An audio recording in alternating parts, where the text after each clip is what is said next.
You're listening to the Autism Weekly podcast. Each week, we share community voices and bring light to stories that increase awareness, acceptance, equity, access, and inclusion. If you haven't already, subscribe to join the Autism Weekly family. I'm your host, Jeff Skibitsky. This week, we welcome Dr. Diana Robbins, director of the AJ Drexel Autism Institute and creator of the MChat, an online tool utilized for early autism detection. We're excited to share that ABS Kids now offers the MChat free on our website, helping caregivers to take a key first step towards diagnosis and early intervention. Join us as Dr. Robbins discusses the science behind the MChat tool, supporting development, and the future of autism research. Welcome to the podcast, Dr. Diana Robbins. Thank you, Jeff. It's great to be here. Well, I love to give a little bit of background because I think with autism and with research and with the passions that come with that is that we all have some background story, some history to how we got into this and where that drive came from. So what sparked your interest in the field of autism? You know, it's a funny story. I was a high school student and I was looking for a meaningful summer job rather than just working at the local takeout junk food place. And I happened upon a preschool for kids with special needs, broad variety. It wasn't an autism school, and they wouldn't hire me, but they let me come and volunteer. And so my summer before my senior year of high school, I was in this classroom that had 3 kiddos on the spectrum and 4 or 5 kids with other developmental delay kinds of issues. And something just caught my attention. I got really interested. I started reading. I went off to college, and every chance I could funnel a term paper topic towards autism, or I got a professor to do a directed reading with me when he didn't know much at all about autism, and so it got fostered. But it was honestly those 3 kids that I first met that sparked my interest.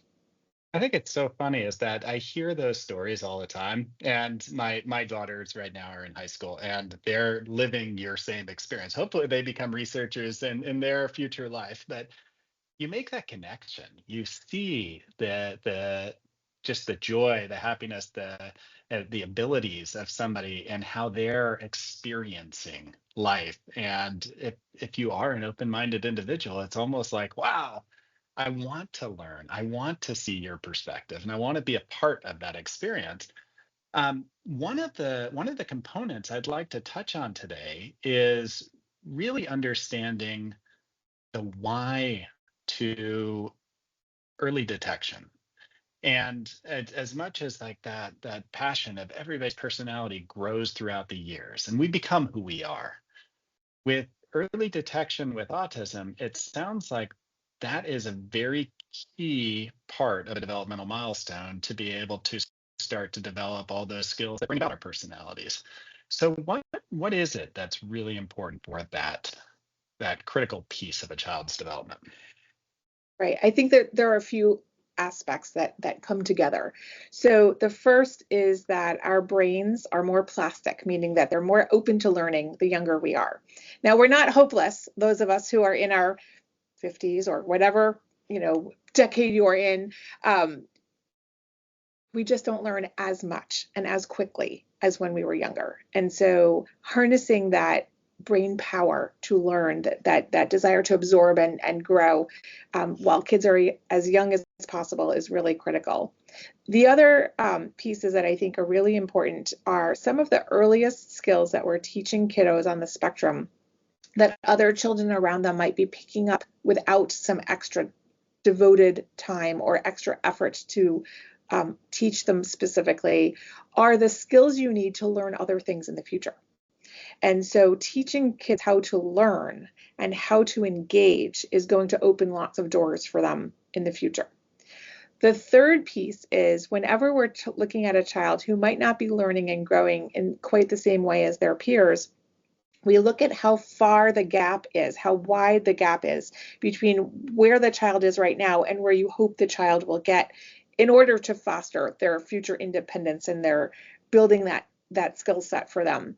And so if you start while children are very young, there's a smaller gap to close. And so it's less challenging to help them catch up to their peers than if you wait several years until they're older.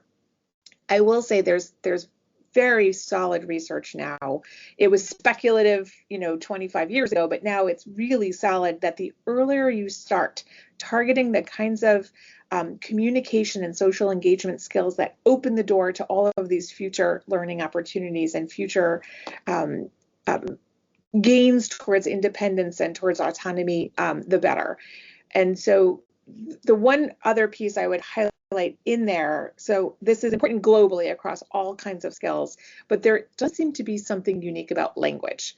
And children who develop fluent language before the age of 5 or 6 have far more opportunities. And so again, the closer you get to that critical window, if you will call it, closing, the less time you have to work on those skills. So if you start when kiddos are 1.5 or 2 years old, you have that much more time before their brain flexibility starts to lessen a little bit, and you're left with more challenges and fewer opportunities.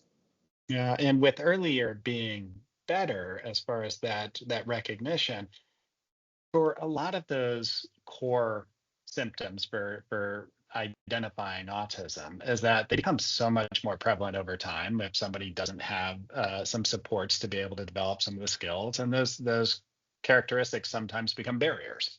For those younger kids, we've seen a movement to be able to identify younger and younger, earlier in their development. And it sounds like it's really important, not only for that language piece that you're talking about, but I would imagine almost all these skills start with that social engagement of wanting to be a part of a social world. Even language is part of that social world. I want to be able to communicate with those around me. I want to be able to engage. What are those core pieces that you'd be talking about when you're saying, before we get into the MChat specifically, but when you're talking to a family and saying, you know what, these are the core areas that I'd just be aware of as your child's going through development in general, whether they're neurodiverse or they're neurotypical. It's like, these are the areas that I just watch for. Right. I think the major things to look for are social engagement and social communication. So human beings don't live in isolation. We live in community. And if we don't know how to connect to our community, it can be incredibly lonely and scary. And we can't lean on others to support us if we can't tell them what we need for support. Mm-hmm. And so when we think about toddlers, so toddlerhood is the age at which autism signs start to emerge.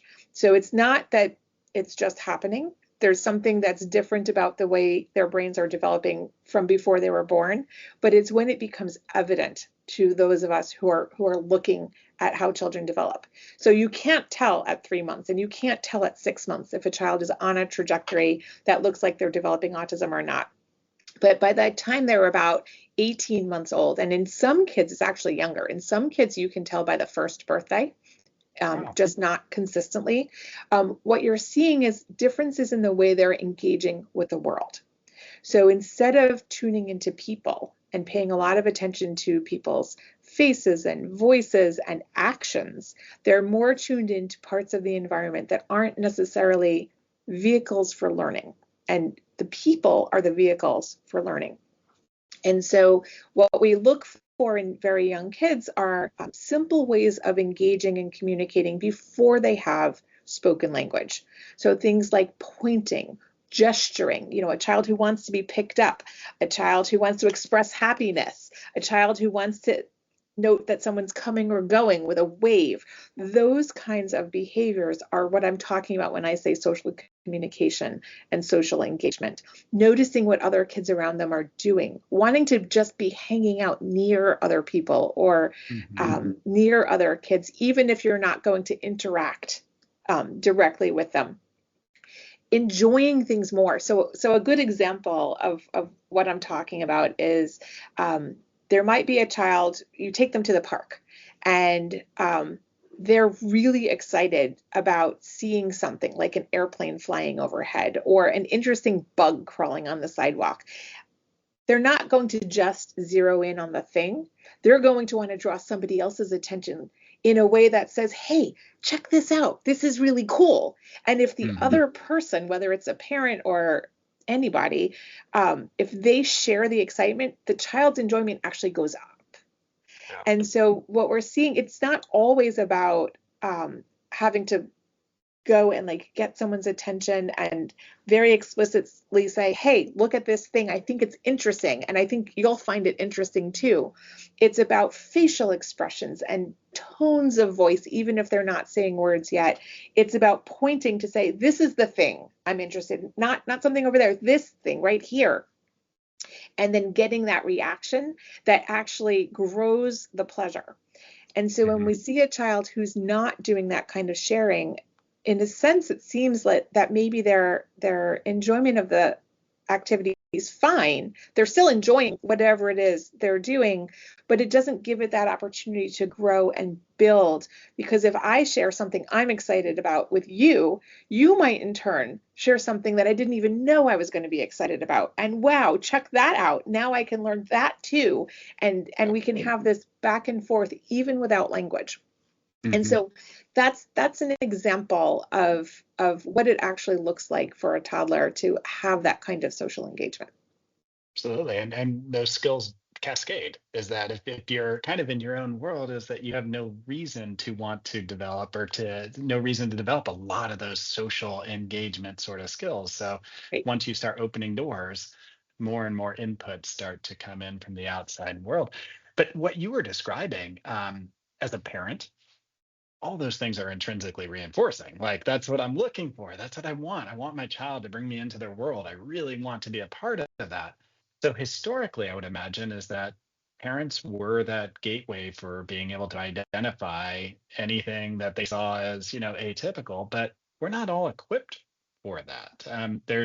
We don't know what is supposed to happen.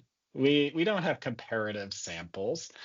But you developed and you were part of the development of the MChat tool. And this is something that I see is that the AMA endorses for screening, APA, the CDC is saying, this is something that is very helpful in being able to kind of start that process. And pediatricians now that's part of their protocol. Like, I should be screening on a regular basis.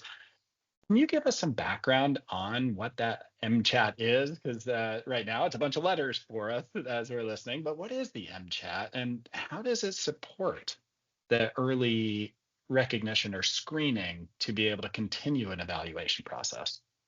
Right. Thanks, Jeff. I appreciate that now it's become one of those acronyms that's just out there. But let me start by saying what it actually stands for. It stands for the Modified Checklist for Autism in Toddlers. And the modified happened because we modified a British tool that was called the Chat. And we basically wanted to give a tool to both parents and caregivers, but also pediatric and other healthcare professionals to help them identify when a child might benefit from a closer look by a specialist. And the idea of screening is you cast a broad net and then you figure out who fits within that net that you can narrow down and look more closely at.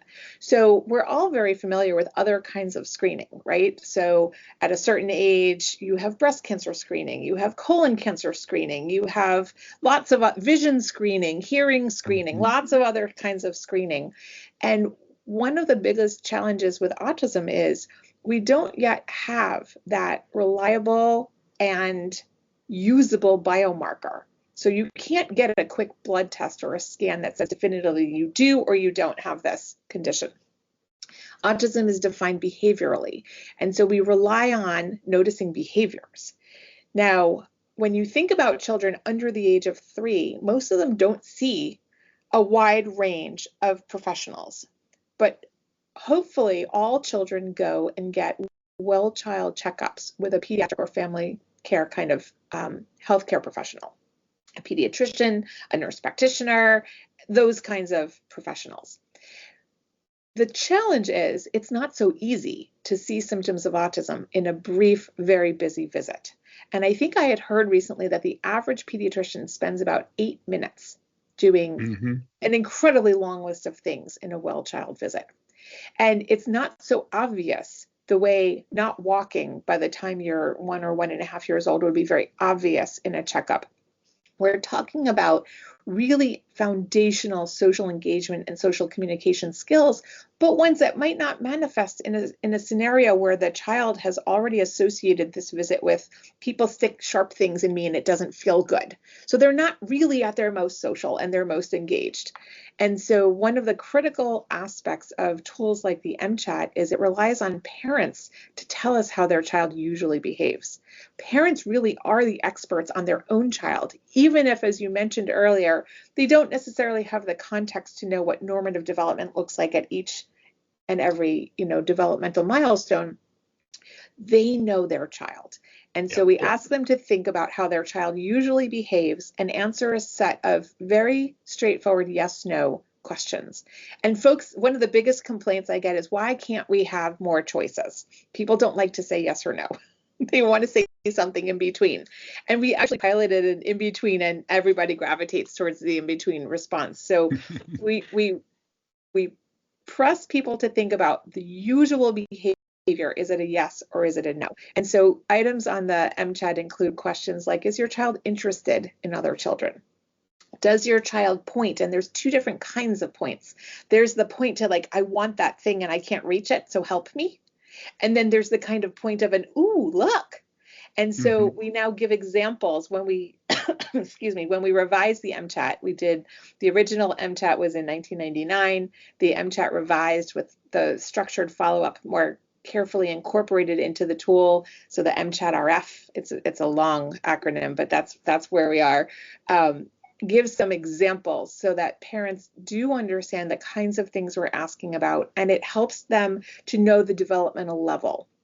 So the question about interest in other children, we used to get a lot of parents who would say no, and when we would talk to them to find out what their child is or isn't doing, they would say things like, when I take him to the playground, he doesn't go up and play with the other kids. He wants to go and do his own thing.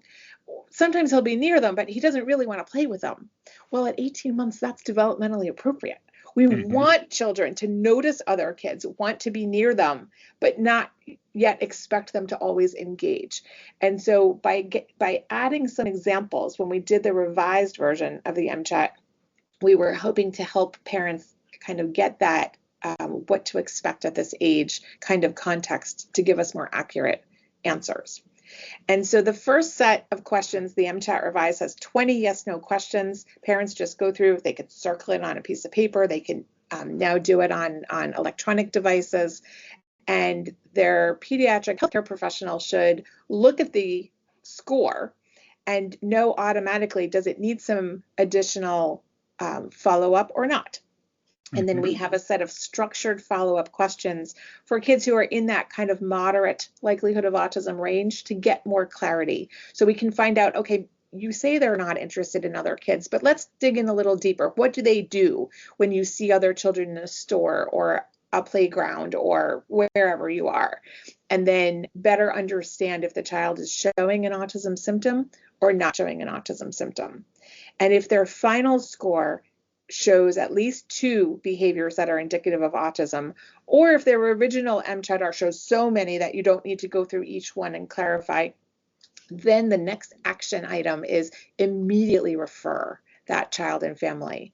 So the delay in making the initial referral because people aren't sure, is it really autism? You don't have to be sure. The point of a screener is figure out what set of children should get a closer look. And so the goal is do the screener. Right now, as you mentioned earlier, the American Academy of Pediatrics has been recommending now since 2006 and 7, screen every single child at the 18-month checkup and the 24-month checkup. Screen Yep. everyone. Don't be selective or you'll miss children. And then the second piece is if the MCHAT score suggests a referral, don't delay. Don't wait to see if the child catches up.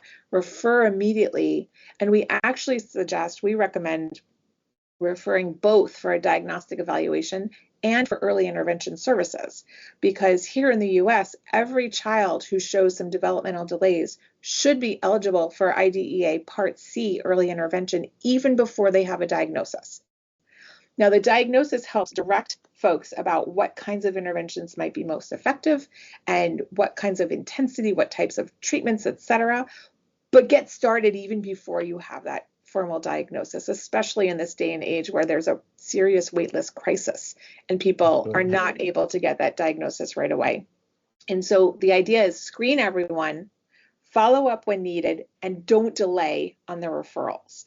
And that is really not just what the MCHAT is, but how it's intended to be used. Yeah, and having that linear path for pediatricians has to have really increased the access to care for so many kids. Is that I could see somebody, if they didn't have something objective to look at, to be able to guide that, to want to say, well, let's wait and see. Let's just see how this is going to how development's going to turn out, versus having something a little bit more objective to look at and then have a pathway moving forward, which should give more confidence that, that's the first step. Now let's explore deeper.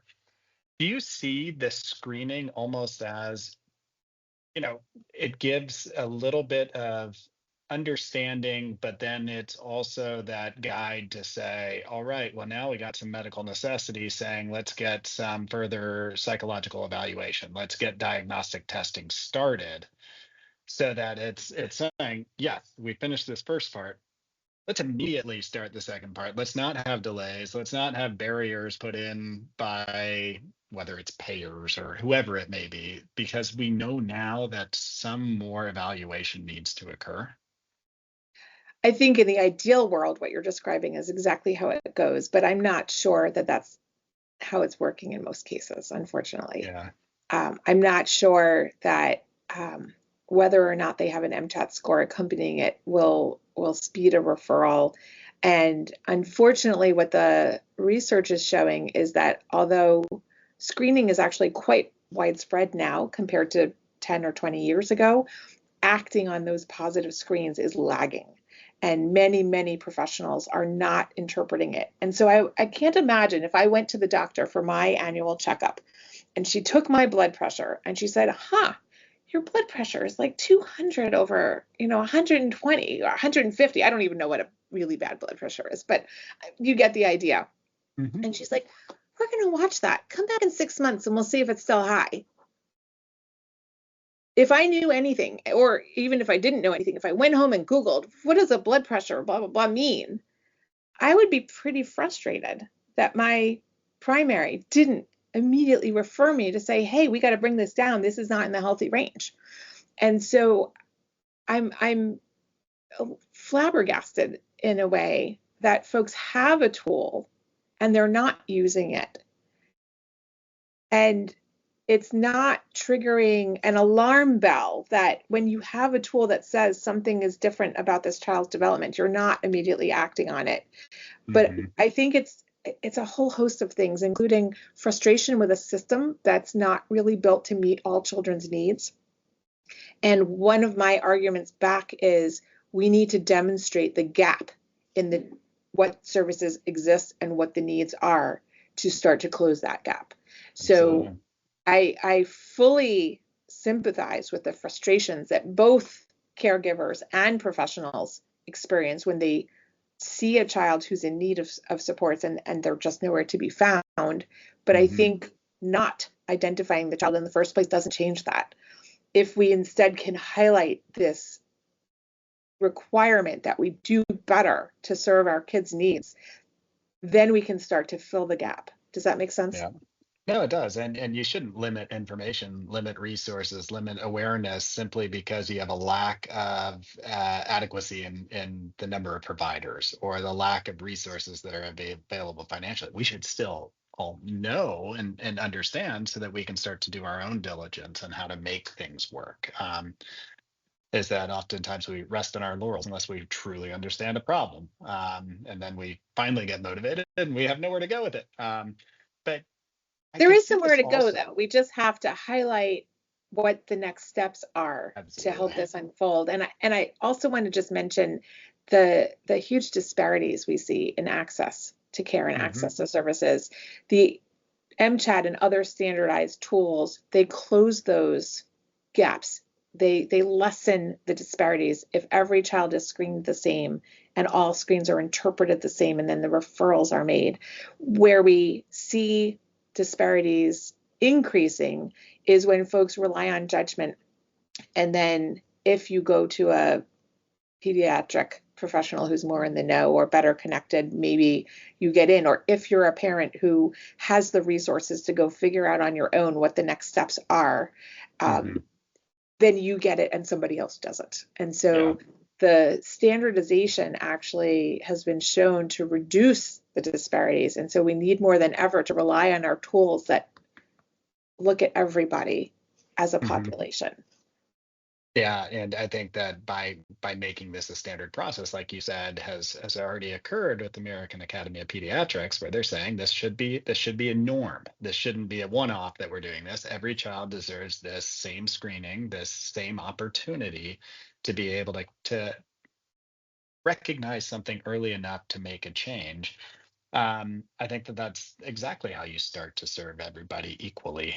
Is since you brought it up, is the MChat, is it culturally responsive in the way that the questions are asked and the way that is it getting to the root of numerous different populations?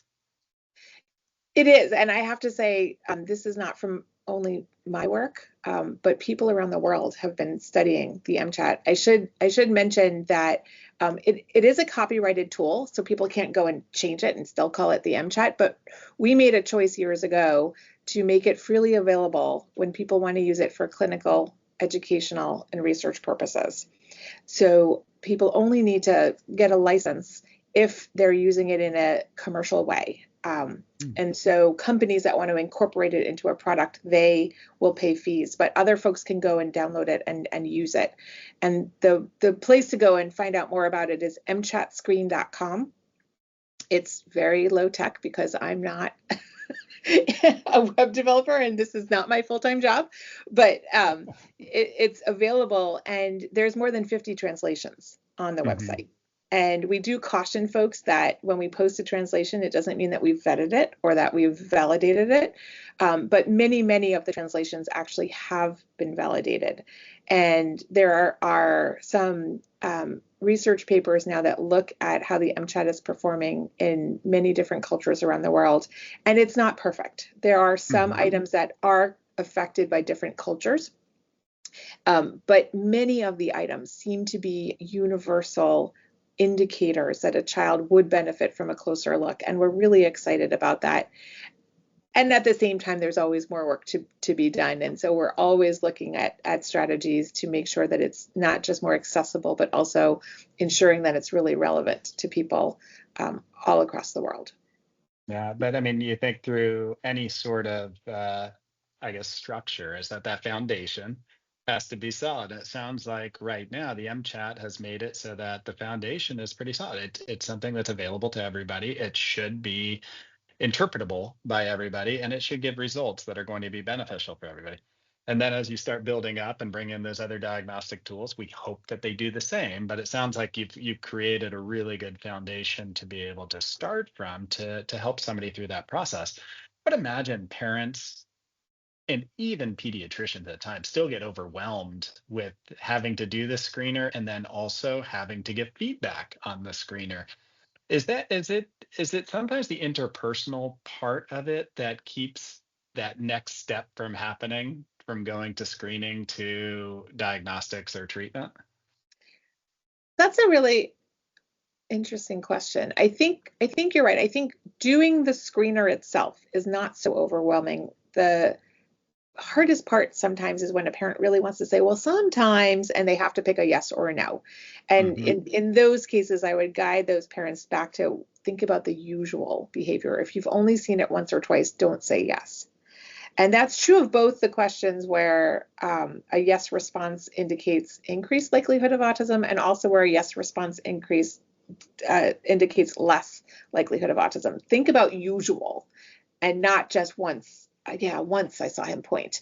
Think about whether he usually will point at all the things around that are interesting. And so I would say take it one step at a time is the best advice that I can give. Start with just the basic yes, no questions. If you're a healthcare professional, try and carve out the time to ask those extra questions for the kids who do score in that moderate likelihood of autism range.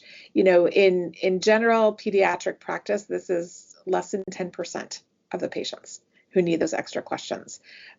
So it's not like every single visit is going to double in length. Mm-hmm. I would say to the professionals, get out there and try to help your families find where to go next. Try to give them targeted referrals in your area, even if they have to get on some wait lists, get on them, because sometimes you get called in earlier from a canceled appointment, and sometimes you get on 2 or 3 wait lists, and then you release the appointments when you get one.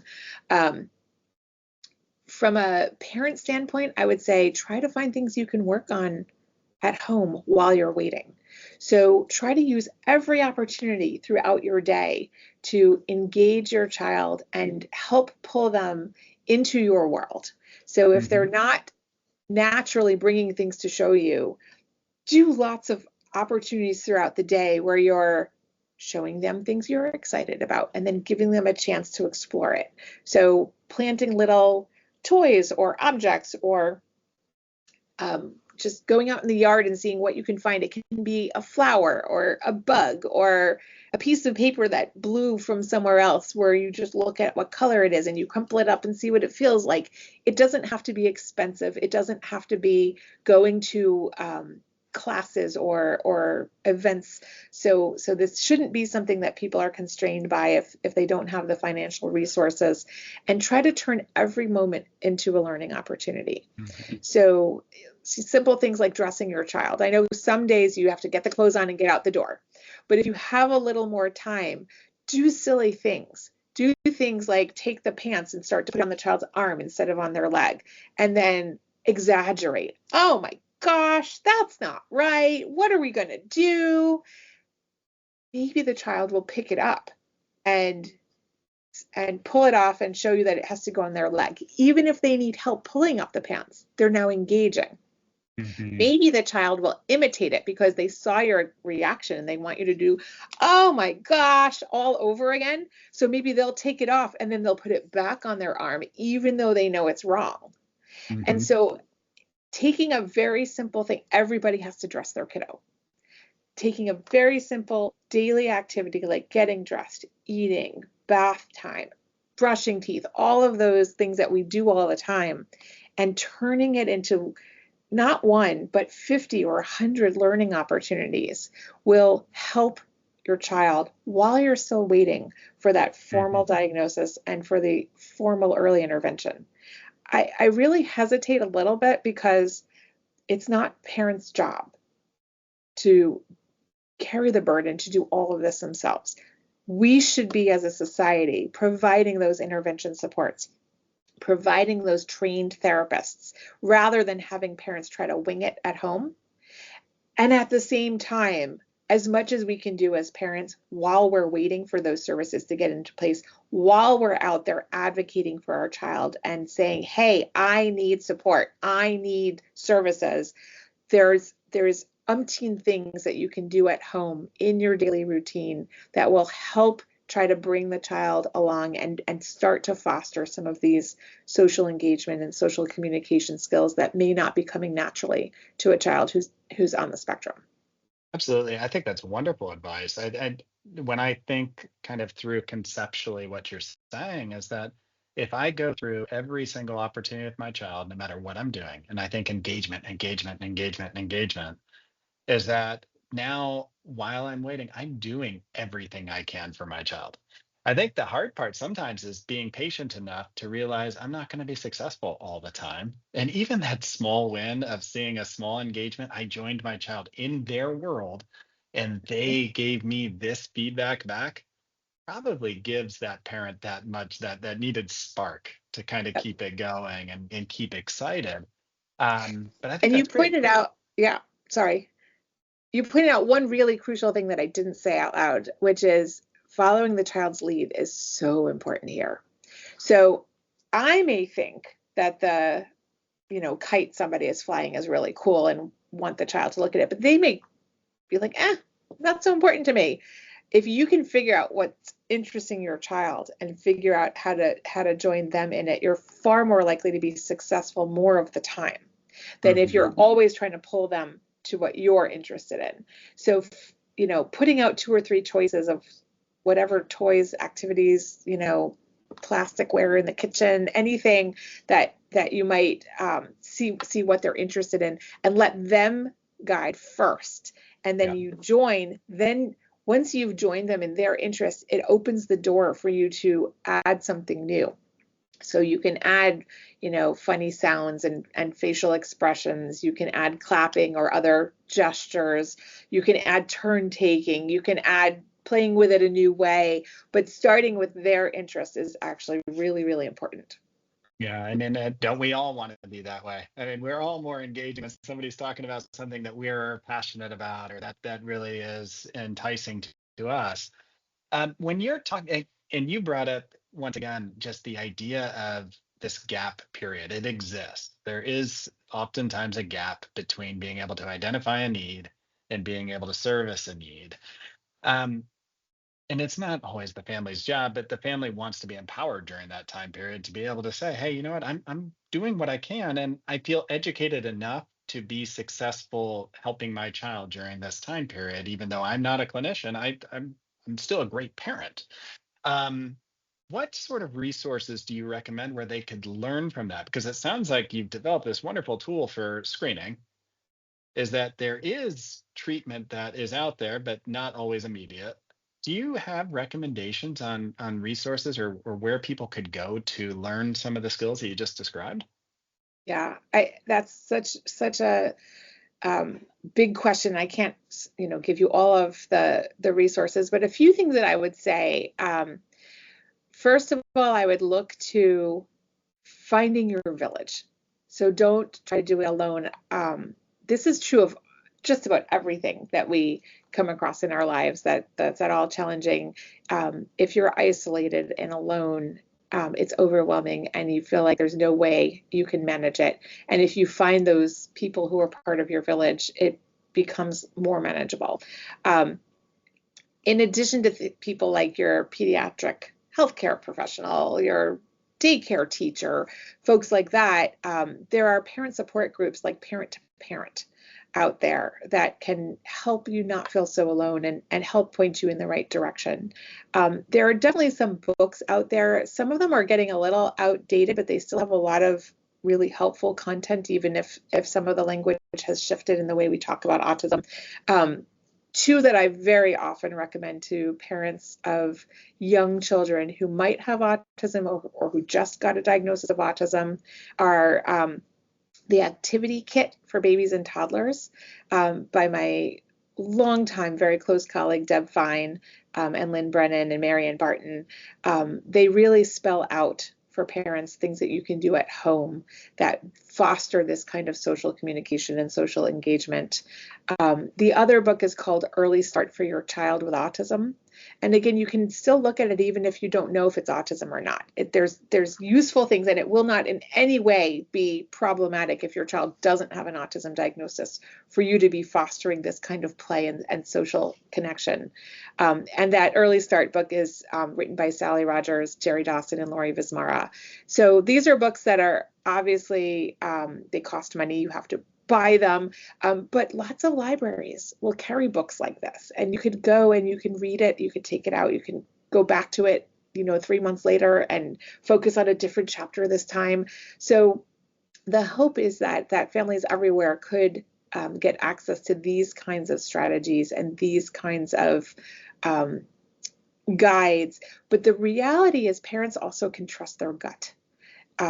If every parent is an expert on their child, and if you have an inkling of what might get your child happy and excited, run with it. And while they're happy and excited is a great opportunity to help them engage and help them learn. And so I know we all get bogged down by our daily routines and so many things we have to do and errands we have to run and we have to prepare meals and we have to do all of the things. But making sure that we take time to just play and have fun is another piece to this, so that parents don't feel like they're always thinking like, what do I need to do next? How am I going to engage this? Have fun. And if you're having fun, you're creating learning opportunities. And I think that's one more really important nugget. Parents are not supposed to become therapists where they're just goal-directed work all the time. But if they're getting in there and finding those moments of joy with their child, chances are they're giving them learning opportunities. Yeah. And just that success of enjoying that time with your child is probably going to create a stronger bond, stronger relationship, so that as you start developing some of those other skills, whether it's that enjoying engagement and those other pieces as they start developing, you already have that personal connection, that where that your child is wanting you to be a part of it versus that work. If you're always saying work, work, work, no fun, your child's going to potentially start avoiding those engagements, and it's not going to be as rewarding for them. So we've talked a lot about, even just the research that's out there.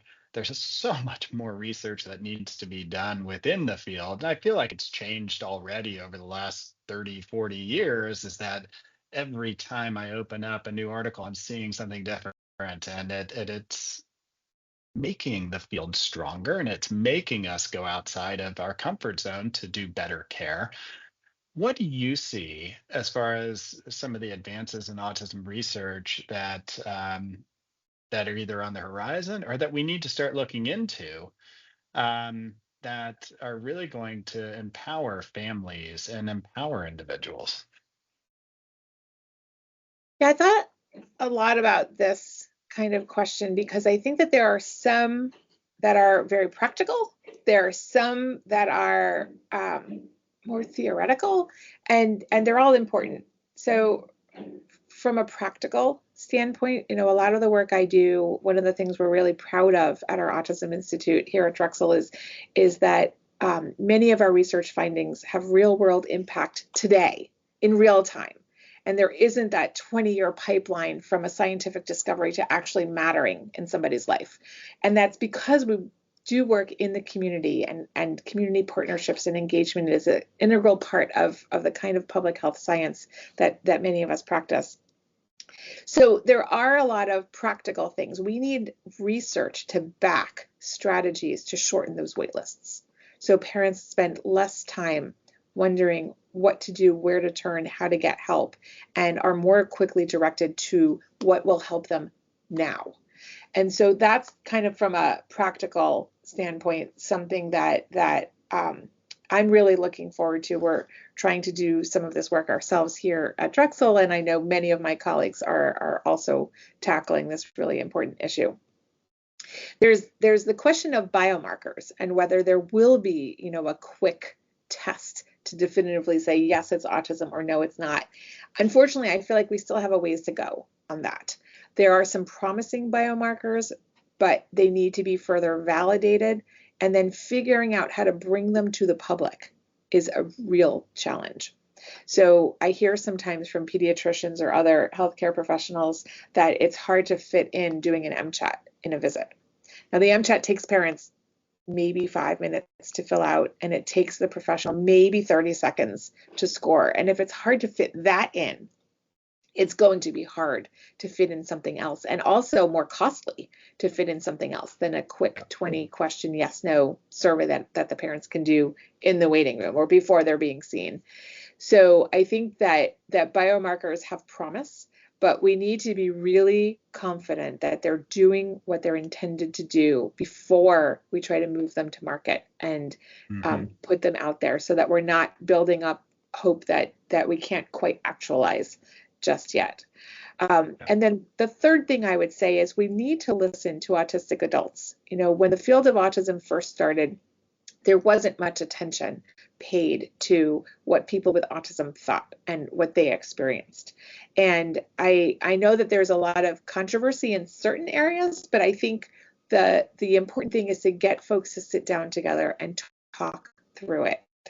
And so I know that there are many great minds working on this, and there are autistic self-advocacy groups now and autistic scientists now that are bringing this to the forefront. But I think someone like me, I'm not on the spectrum myself. I need to make sure that I'm hearing autistic voices and incorporating that into the strategies for both our science and our practice in a way that honestly was not on my radar 20 years ago when I started this work. Mhm.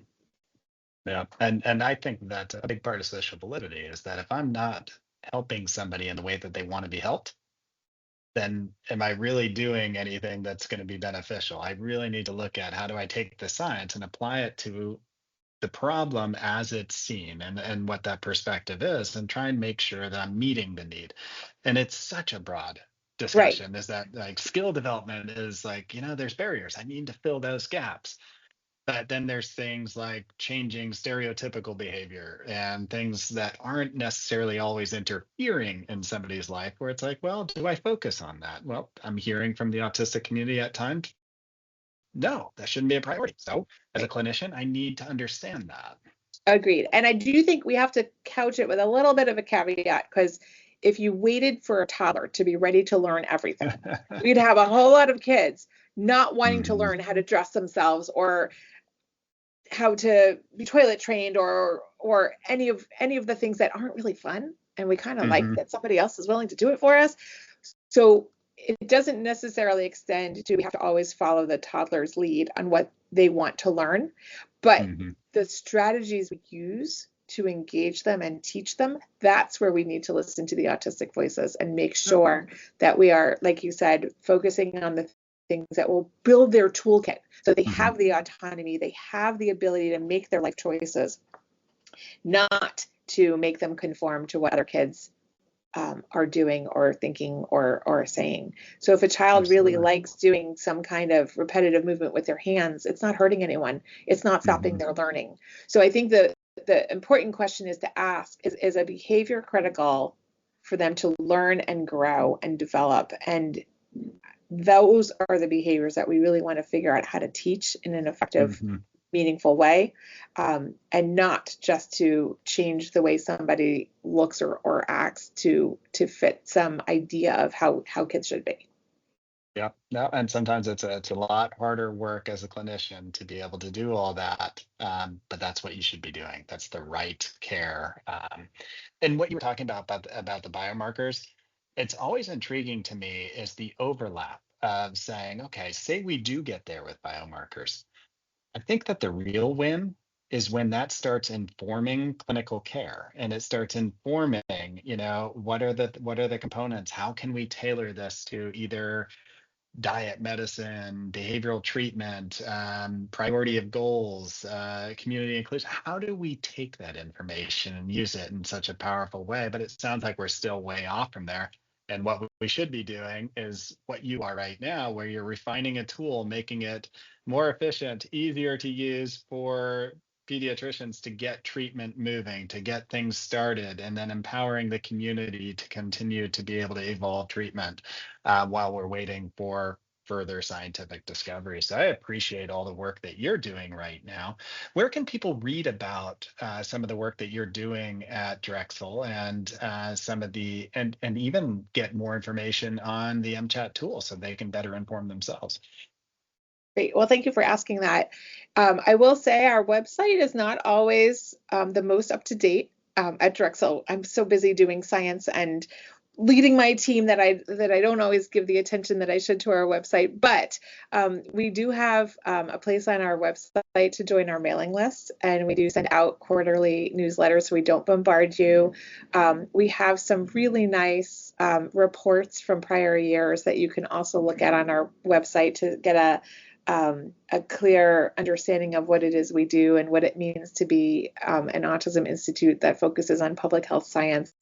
And I should know it right off the bat. I think it's drexel.edu/autism institute, but for sure, if you Google it, you will get to us. For the MChat, I mentioned our website earlier. It's a homemade website, not nearly as sophisticated as it could be, but mchatscreen.com is where you can learn about the mchat and download the tool itself. Reach out to us if you have questions about wanting a license. We do try to list articles that are using the mchat, and it's pretty amazing that there's more than 150 articles now that have used the mchat in research, which is so gratifying to see that other people are out there contributing to this important area of science. And last, I would say people can reach out to me directly. So you can email me at drobbins@drexel.edu. You can just look me up on the website. That's an easier alias than my official Drexel email address. But I do try to at least punt questions to folks on my team if I can't answer them all myself. And I do welcome engagement from folks anywhere in the world. Well, thank you again, Dr. Robbins, for coming on and chatting with us today. And I think it really highlights that there is a very clear path to care and for knowledge. And I think that as long as we're trusting that path, we can open up so many opportunities for so many families. So thank you so much for joining. Thank you, Jeff. It's been a pleasure talking with you today. Thank you for listening to Autism Weekly. We hope you tune back in next week to learn more about autism in the real world. Autism Weekly is now found on all the major listening apps, including Apple Podcasts, Stitcher, Spotify, Amazon Music, and more. Subscribe to be notified when we post a new podcast. Autism Weekly is produced by ABS Kids. ABS Kids is proud to provide diagnostic assessments and ABA therapy to children with developmental delays like autism spectrum disorder. You can learn more about ABS Kids and the Autism Weekly podcast by visiting abskids.com. Thanks for tuning in. See you again next week.